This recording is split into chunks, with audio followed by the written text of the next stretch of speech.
Okay, so now we're coming back from the last little bit of a break.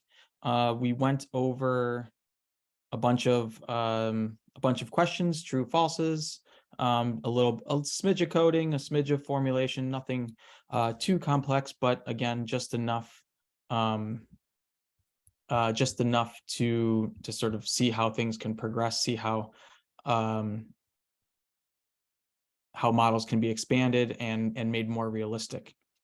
So there were a few questions that that sort of popped up that I think that I can take this time to answer. Then I'll go through a few of those questions and also sort of summarize the day today, and get everyone ready for tomorrow. So one question that's been coming up a lot is stuff about certificates. I just want to make sure everyone's clear about that. If you missed a session or several sessions or something like that, if when my power went out for a little bit, you took a break, then you just need to make sure that you watch each of the sessions, watch the videos, and that will give you the certificate. And we have posted sort of the requirements, and you should have gotten an email about it as well, and a message in Whova about that. So just keep referring to that if you need more information.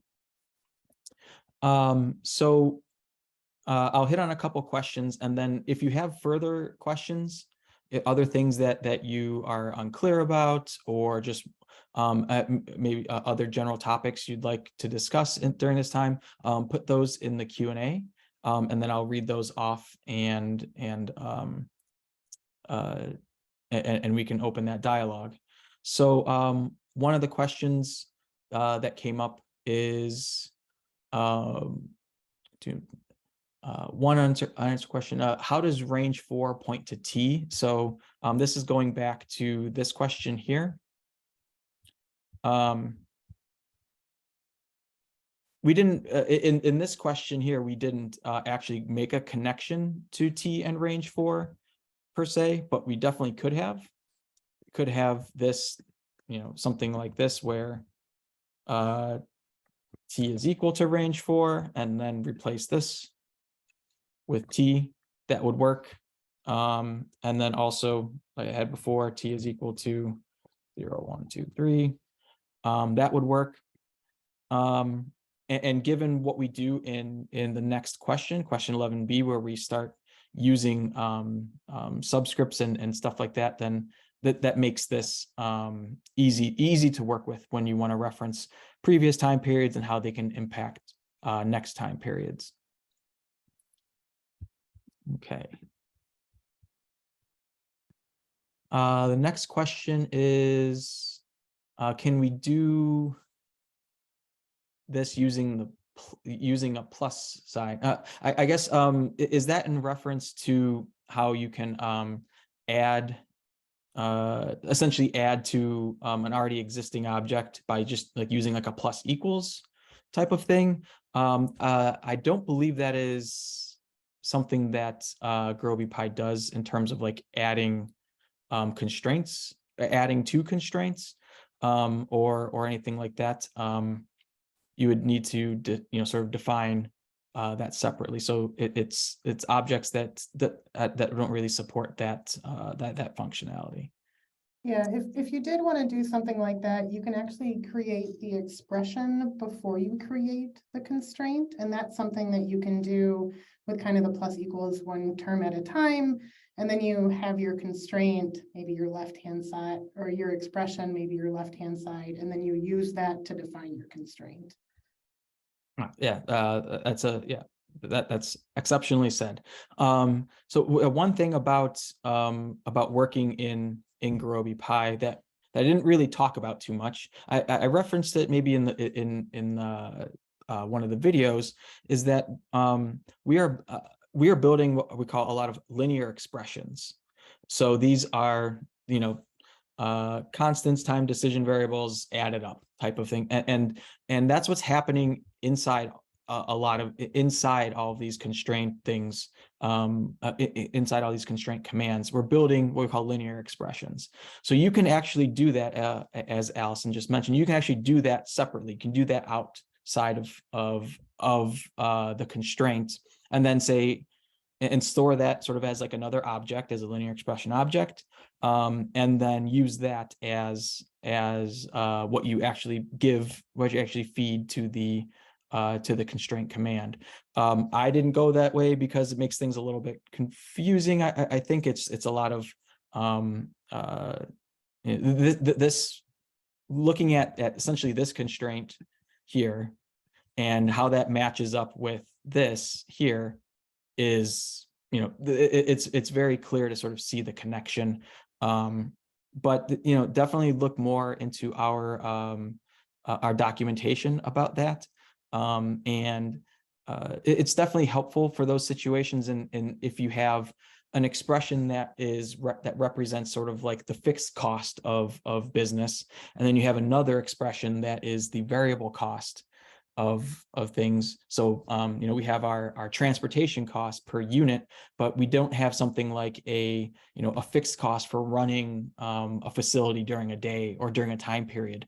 Those are other things that so it may make sense to build each of those expressions separately, and then say, oh, my total cost is my fixed cost plus my variable cost. And then now it's easier to combine those two things for something like an objective function. So yeah, I think that's a really good point. That was actually kind of what I was thinking in the back of my head for expressions as well. So it's a little bit maybe easier to read that code, but also once you get your solution out at the end, you can get your objective value, which is great. That's maybe your total cost, but you can also get those individual values back out. So you can do fixed cost dot get value and kind of probe parts of your objective a little bit more to understand what your optimizer is doing. Yeah, that's definitely a great point to make. Is using using those linear expressions. You can create those objects that you want to sort of get more information about repeatedly, and you don't have to continually say, all right, well, which ones are, here's all my decision variables and everything that has to do with these sets, so now I need to extract those specifically, and now I need to do this, now I need to add them up, and you're just writing more code, you're doing more stuff than you may need to.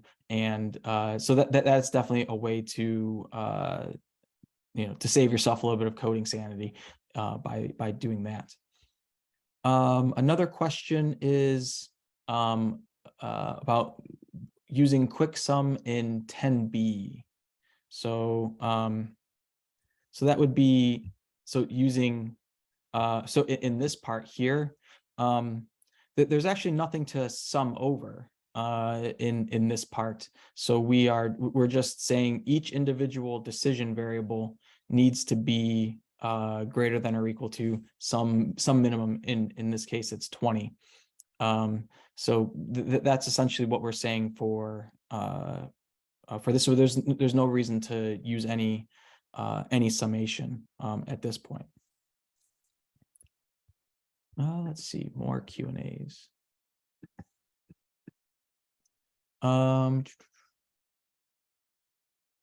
Here's a question for I'll take a stab at this, but Allison, if you want to expand upon this, feel free. It's does using tuple-dict, multi-dict, etc. Affect model building time and solving time, or just solving time? So for those who are not familiar, I mentioned this a little bit earlier on, though. There are sort of Gurobi pi objects that are called like tuple-dicts and multi-dicts. So it's dictionaries that are indexed by multiple things. And that's something that Gurobi pi works in. They're Gurobi pi objects. So my understanding is that it would help model building time because it's a little bit more efficient than some other ways, but not necessarily solving time. But Allison, is that the case? And anything that you want to add on that? So on face value, that's definitely the case. Kind of expanding on that, tuple-dicts and multi-dicts are a little bit how we kind of handle sets and subsets. And the subset part if you have maybe all of your pairs of indices don't actually exist and you don't need to create a variable based on them, if you create a tuple list or a tuple based on that, you can actually cleverly use that as you're creating your variables and constraints to not create variables and constraints that you don't need. And that actually shrinks down your problem, and therefore your model time is, or your solve time is actually faster. So if you do have that kind of sparsity in your model, it's good to take advantage of it. A lot of folks do that through tuple lists, tuple dicts, and multi-dicts.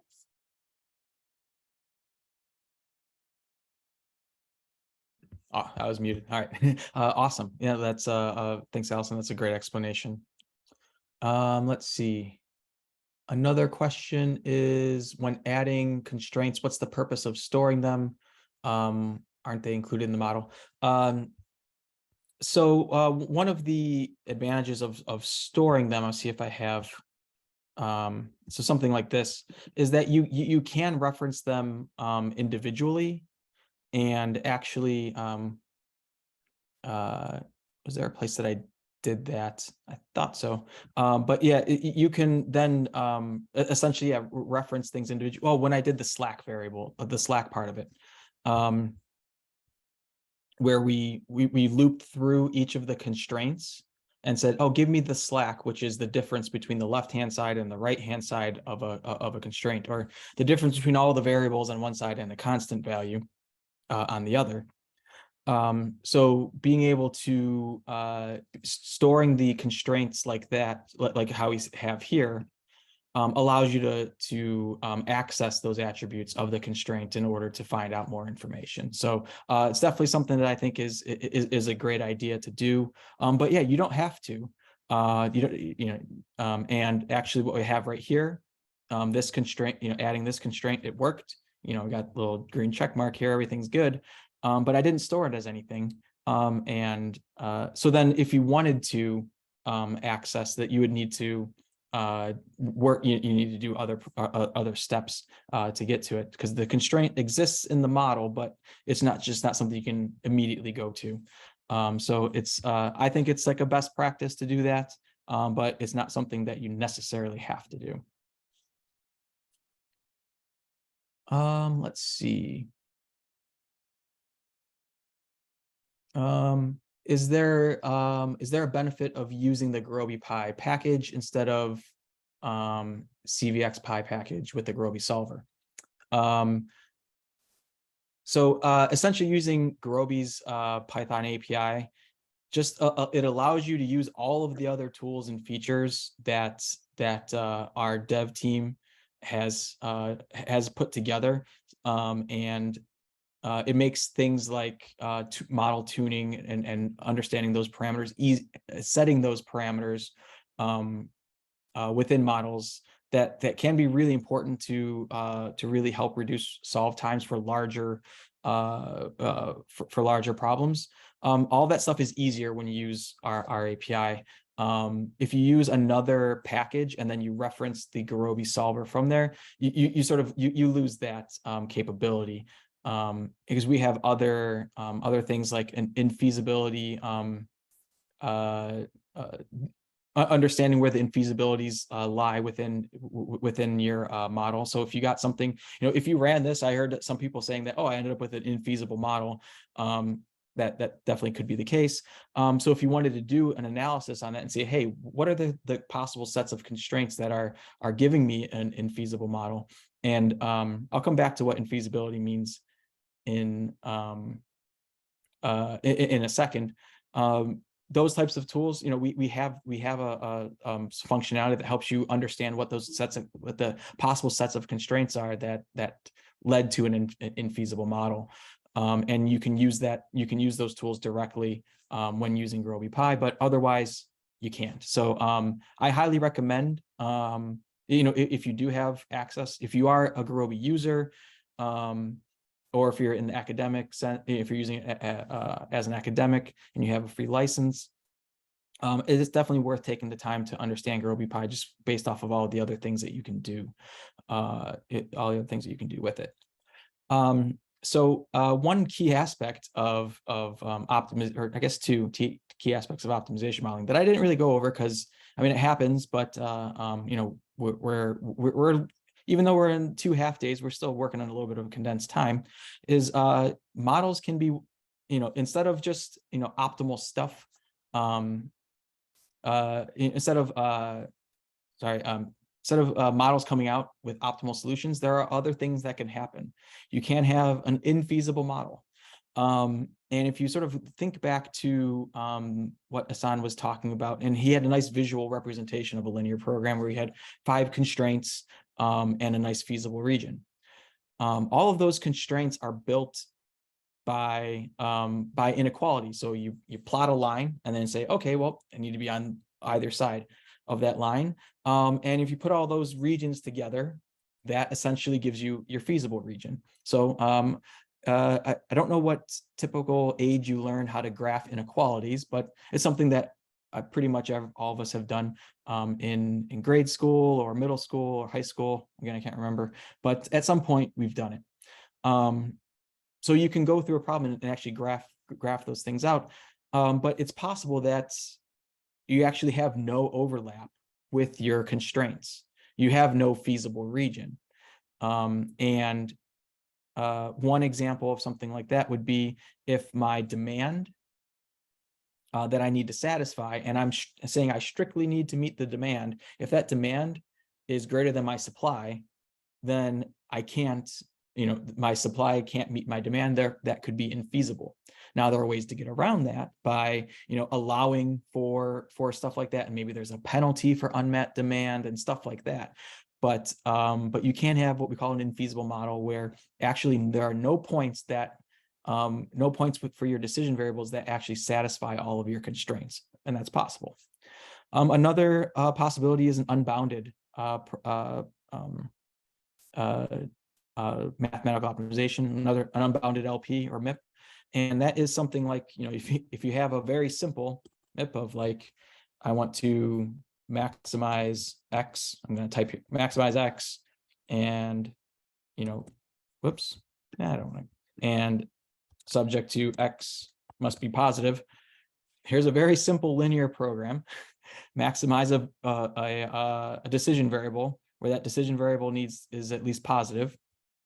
Well, this is unbounded. You can do that forever. So, so that's something else that could happen. When stuff like that happens, then you need to sort of see, you know, did anything get miscoded? Do I have any other errors there? Let's see. What are the differences in using Gurobi and mixed integer linear programming, MATLAB in the optimization toolbox? So this comes down to this comes down to a difference of solvers. Gurobi is, you know, we have our API, which allows you to code the problem and then send it to our solver. But, you know, that's the solver is the thing that Gurobi focuses on. We want to have the best performing solver out there. So if you use something like MATLAB in their optimization toolbox, they're not using the same algorithm to get to the optimal solution as you would be when you call Gurobi, the Gurobi solver. So so using something like MATLAB is a great way, you know, that could be a nice way to introduce people to mathematical optimization. Although, you know, that's something that us at Gurobi that we're doing with, you know, sessions like this and our notebooks and stuff like that. And particularly if you you said your students, so I'm assuming that this may be, you may be a college instructor or professor. Again, everyone has free Gurobi licenses if you're, you know, for learning and research purposes. So you can definitely switch to Gurobi in your classroom setting. And maybe as a quick plug, if your classroom is really excited about MATLAB, we do have a MATLAB API in addition to this Python API. So you can pick and choose what API your students might come up to speed with most easily. That's a very good point. Yeah, this training is Python based because we're, you know, working in Jupyter notebooks and stuff like that. We have a bunch of different APIs. I may have rattled off some of them earlier. in videos or something like that, or if you watched any other things that I've put together, you can work in C, Java, MATLAB. I'm an R user. I love R. Any other R fans out there? I can't see anyone's hand, but hopefully there's a few of you raising your hand out there. All right. We do have an R API. So there's definitely different ways to access Gurobi. It just happens to be that Python is our most well-developed API because it's the most popular programming language, obviously for data scientists. That's definitely well up there, but just for other disciplines as well. But we do understand that like MATLAB is very popular like in the engineering world. So yeah, there's definitely different ways to get to Gurobi solver. Let's see. How would I know my computer model correctly replicates my math model? Is there any analytical other way to verify what's going on? Essentially, I'm Tenmoy, I'm condensing your question a little bit. I think a good thing for that is the LP file that I mentioned before. That gives you it sort of prints out everything more or less, so you can see what your constraints are. You can see what decision variables are attached to the constraints. You can see what your objective looks like, what the coefficients are. You can see which variables are binary, which ones are, it gives you a nice little printout of everything. So you can use that file and read through that and maybe, control F your way through it a little bit to make sure that things are working the way that you want to, and that it matches your formulation. And that's another reason why why we take the time to write out stuff like this. It's because this is something that's that I could be working on. If I'm working on an optimization model, and then Allison, who was speaking a minute ago, she's working on a different model or doing something different, and she needs the pickup where we need to collaborate or something like that. I can present this to her, and it'll make a lot of sense. She'll understand what's going on because this is sort of like a common language for writing mathematical models. Even if even if I'm like working in Python and she's working in MATLAB, we have. If I did this problem in Python, she did it in MATLAB, we would both formulate this the same way, more or less, given the same problem and stuff like that. So that's why the formulations are important, so they can help you make that connection through like an LP file to make sure that what you are coming up with as constraints mirrors what the solver is seeing. A good point about the MATLAB from Volkan. There are no lazy constraints, so that's another thing that can happen that Gurobi allows for that apparently MATLAB doesn't. I'm not a optimization expert in MATLAB, and it includes much less solver. So yeah, the solver that you may be using there is probably not going to be as nice as and as fast and as robust as Gurobi.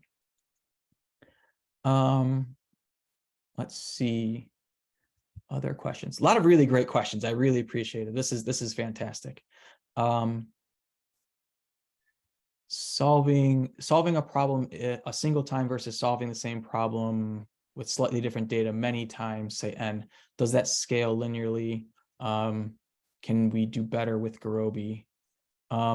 So I'll say to that so essentially what that's looking at is you're looking at different scenarios, multiple scenarios, and this plugs into the essentially why use Gurobi's API versus some other package that connects to Gurobi is we have a multi-scenario tool that you sort of say, okay, I want to solve my MIP, but for a bunch of different sets of demand for our problem, or different costs, or combinations of such. You can, I don't have it sort of loaded up here. We have documentation on it, but that's a perfect case for using Gurobi's multi-scenario tool, where you give all of those different pieces of data, all those different costs, different demands, different productions, and then say solve all of these, and then what will happen is Gurobi will solve all of those problems and give you the solutions for each of those different scenarios. And and you could definitely sort of loop through all of that. If you wanted to specifically, you can say, okay, well, here's scenario 1, read in this CSV, solve the MIP, get the solution, write that to some file or store that, loop, and then go to CSV set 2, CSV set 3, 4, 5. You can definitely do that. But the scenario analysis tool sort of helps condense that and makes it a little bit easier to do. Is there anything else about the multi-scenario tool, Allison, that is worth sharing? Because I think it's a super awesome. It's honestly one of my favorites. So it's really common when you're putting an optimization model out into the world that you don't just want to solve that exact problem. Maybe as Jerry mentioned, you have different demands. And so you kind of want to understand, which demands are we more sensitive to, which demands, will or won't change our decisions. So we'll set up a bunch of these kind of what if scenarios and solve them with the multi-scenario tool. And that if we did that all n times, as Manish said, that could take some time. So Gurobi actually reduces as much as possible kind of the duplication of effort. So there's, some pre-steps and kind of memory management that would have to be done independently if you decided to solve those independently. But if you send it all kind of as one batch, you'll actually get it back faster. Awesome. So yeah, even more reason to use that tool as opposed to just sort of raw looping through, is that there's some smartness built in, and that's why I mean, and as Allison said, yeah, that's a very common problem. What if this? What if that? And being able to do that smartly and efficiently is that's what we like to do. That's what this so. Yeah, definitely check out those that functionality. Maybe I'm quite confident we have other resources on that. And if there are, I've talked a lot about our Jupyter Notebook library of examples. And in some chats and stuff like that, we posted stuff. We have a bunch of other examples that show some nice functionality. But we also have very targeted, very small, they're called functional code examples. They're very, very small examples, but they highlight a very key and important feature. So like the infeasible analysis, what we call our ISS or IIS tool, it's a very small problem, very not much going on there, but it's all about how do I learn how to use that. So we have those types of examples as well. So things like that, things like multi-scenario tool. We also have a multi-objective thing if you need to balance multiple objectives. How does Gurobi handle that? We have a multi-objective tool. So there's a lot of things, and I wish we had time, tomorrow to get through a lot of those things, but we're really not gonna do that. I think there's a couple other bits of functionality that Gurobi Pi offers that we're gonna go through tomorrow. I know Asan's gonna have a little bit about that, about dealing with maxes and mins and stuff like that in his example. So it's again more functionality that Gurobi offers when using our API. Yeah, and thank you to Tanmoy, who posted a multi-scenario example in the questions. You guys can click on that. That was what Jerry was referencing in terms of some of our functional code examples. Perfect.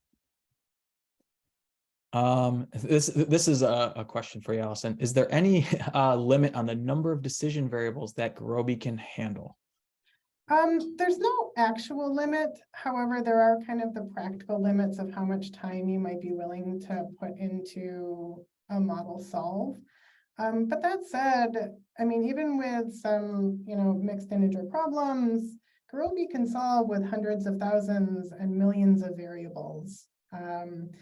In terms of, kind of how do you handle when it grows bigger, there are certainly good ways and bad ways to model certain things as you scale up really large. And if you're finding that your model is taking, much longer than you have time to spend on it, that's the time to take a step back and consider, are there better ways to have modeled this? Are there ways that I can group my variables together, or smarter constraints that I can put in there to make that solve faster? But I guess to answer your question, there isn't a limit. However, when you are solving on Colab, there is a limit to the license that comes for free, and that's 2,000 variables. Yes. Yeah, that's yeah, the quick little what works in, let's see if it says oh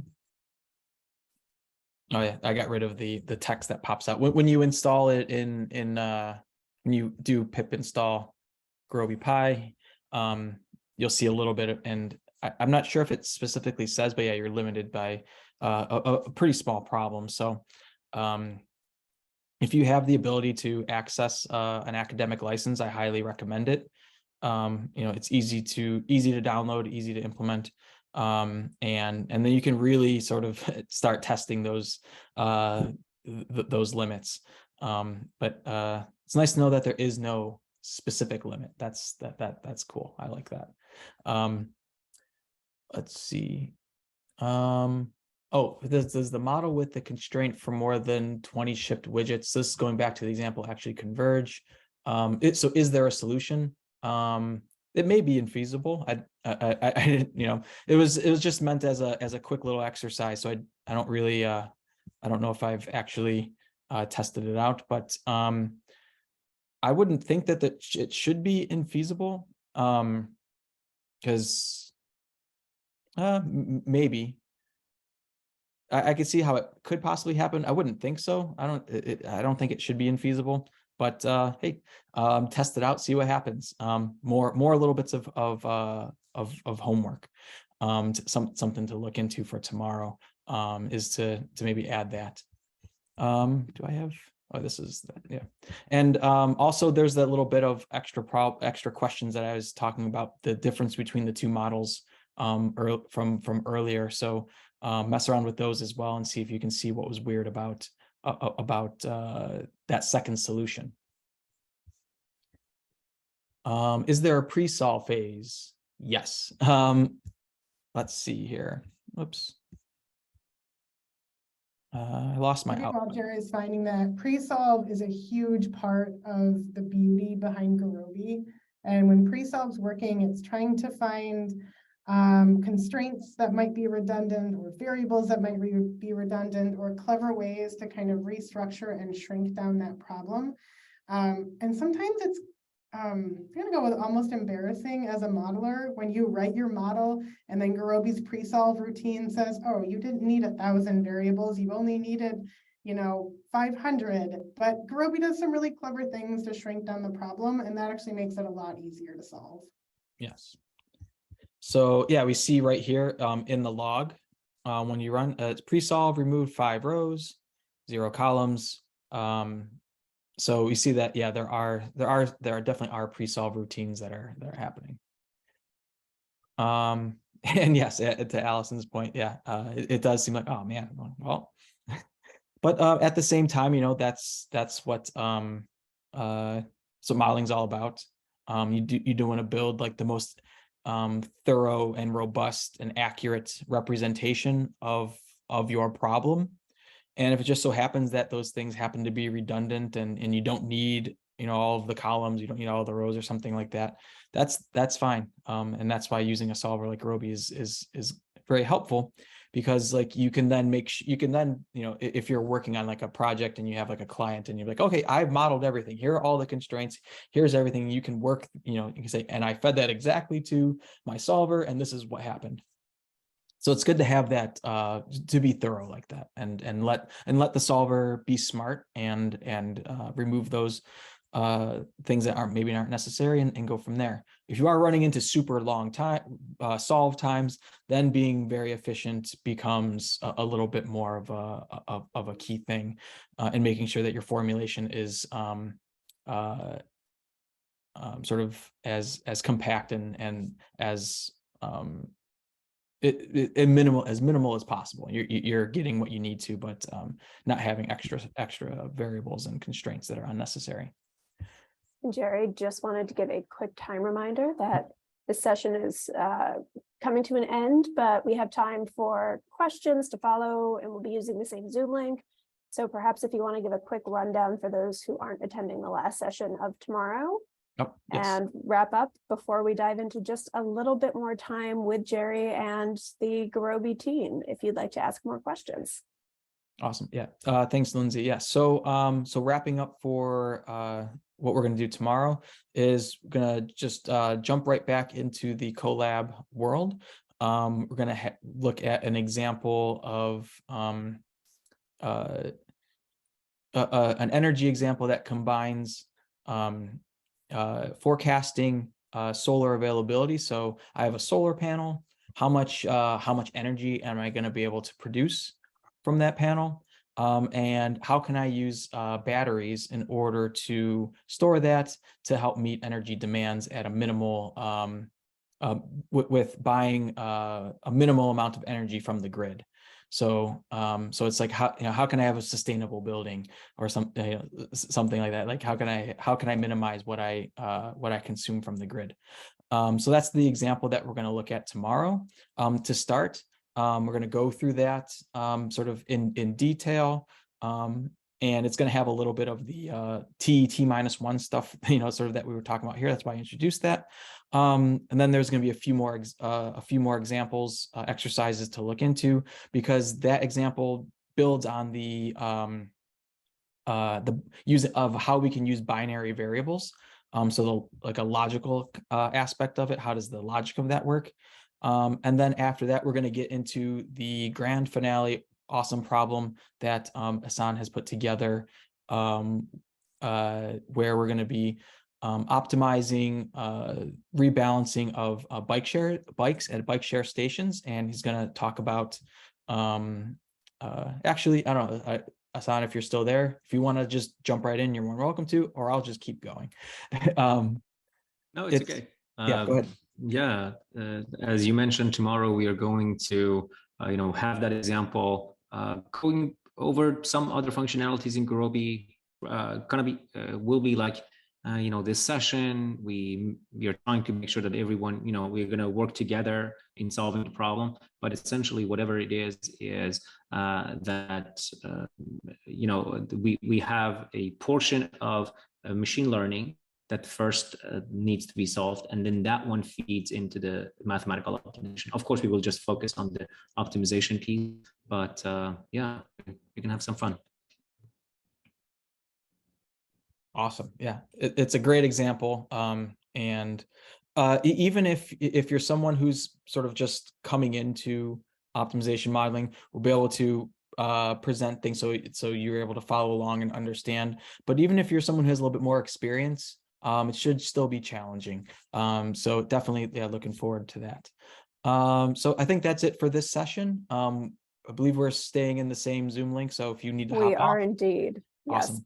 And we start promptly at 11 a.m. Eastern time tomorrow with a live session. We've got another live session to follow that. We do have one pre-recorded session and then diving into the culminating example tomorrow. So be sure to check back to Huva if you want specific times. As with today, all of the pre-recorded sessions will be posted about 30 minutes before, and links to live sessions will be available about 15 minutes before those live sessions start. And just a massive thank you to Jerry for leading today's first session of Opti101 for data scientists, and to the Gurobi team who jumped in and supported all day, Allison, Rahul, and Ehsan from Decision Spot. So thank you so much. Over to you, Jerry.